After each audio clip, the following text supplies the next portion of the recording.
Учурда Айжамал Абазованын ысмы Жалалабад облусуна гана эмес, атүгүл республикага жакшы таанылып калды. Анткени элет жериндеги айымдарды жумуш менен камсыздоо жагдайында чоң жумуштарды жасап келет. 2005-жылы Базаркоргон районундагы Бешбадам айылынан 10 айымдын башын кошуп, тигүү цехин ачса, азыр туруктуу иштеп жаткандары 40тан ашып, райондук деңгээлдеги ишканага айланды. Ал эми бул жерден тигүүчүлүккө үйрөнгөндөр жүздөп саналат. 3 максат койгонбуз. Биринчи айыл жериндеги айылыбызды камсыз кылабыз. Экинчи максатыбыз райондук деңгээлге чыгабыз. Үчүнчү максатыбыз экспортко чыгабыз, сыртка дагы депчи. Ошол 3 максаттын азыр биз экинчи максаты орундалып отурат да. Райондук деңгээлге чыктык. Ошол өз ара жардамдашуу тобу кооператив болду. Ошондогу 10 мүчөбүздүн азыр 1 мүчөбү ошондон бери мен менен келатат.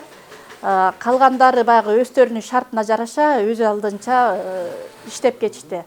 Алдыларына 3 негизги максатты коюп иш башташса, азыр ал максаттарына дээрлик жетип олтурушат. Азыр бул чакан жайда Жумшак деген бренд менен төшөнчүлөрдүн түрлөрүн жасашат. Тигүүчү айымдар мында иштеп, үй бүлөсүн багып, жетиштүү маяны алып жатышканына ыраазы.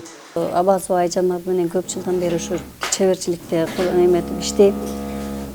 Кызга сеп кылабыз, ар кандай иштерди, жумуштарды жасап атабыз.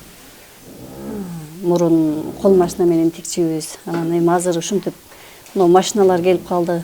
Анан азыр ушулар менен иштеп атабыз. Кызга сеп тигип, ушундай детский баягындай садиктерге матрастарды, төшөктөрдү тигебиз. Ар кандай жумуштарды тигип атабыз азыр.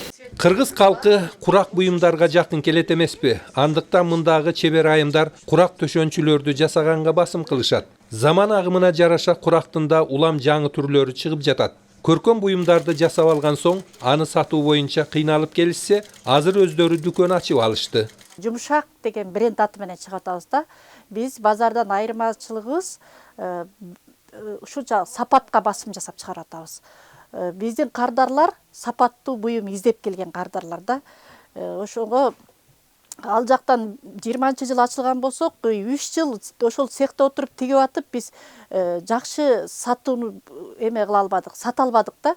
Баягы бизди билгендер, тааныгандар эле келип сатып алышпаса, мындай келип кеткен кардарлар ал жака барбайт экен. Анткени ал сырткары болуп базардан алыс болгондуктан сатуубуз анчалык болбоду. Анан ошондон улам быйыл ушул дүкөндү ачканга туура келди. Белгилей кетели, Жумшак өнөрканасынан жасалган улуттук буюмдар азыр алды Россиянын ири шаарларында да сатылып, туруктуу кардарлары пайда болду. Ал жактан атайын буюртма менен да жасатып жатышат. Эми алардын максаты өнөркананы тигүү фабрикасына айлантсак дешет. Маматкадыр Маматалиев, Тагайбек Акматов, Базаркоргон району.